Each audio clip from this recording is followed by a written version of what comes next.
আসসালামু আলাইকুম দর্শক, সেতুস কিচেনে আপনাদের সবাইকে স্বাগতম। আজকে আমি বানিয়ে দেখাবো তেঁতুল মাখা। কিভাবে তেঁতুল মাখা বানাতে হয় চলুন দেখে আসি। এখানে তেঁতুলগুলো আমি আগে থেকে ভিজিয়ে রেখেছি।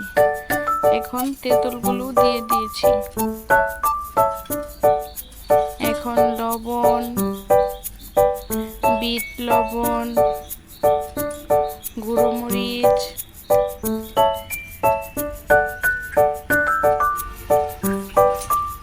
সস পাতা, লেবু পাতা কুচি, মরিচ কুচি,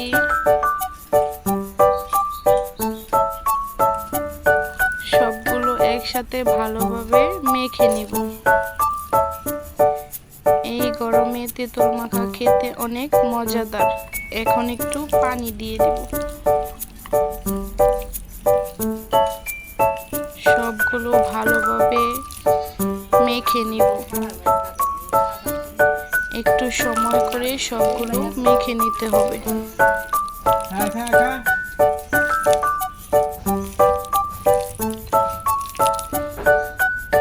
আস্তে আস্তে করে সবগুলো একসাথে মিশিয়ে নিব।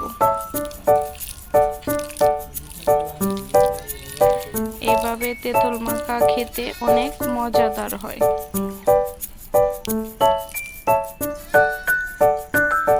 দেখুন, প্রায় মাখা হয়ে গেছে।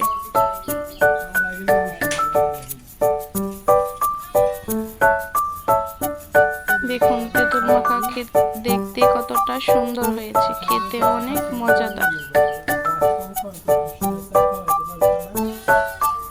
আজকের মতো ভিডিওটি এই পর্যন্তই।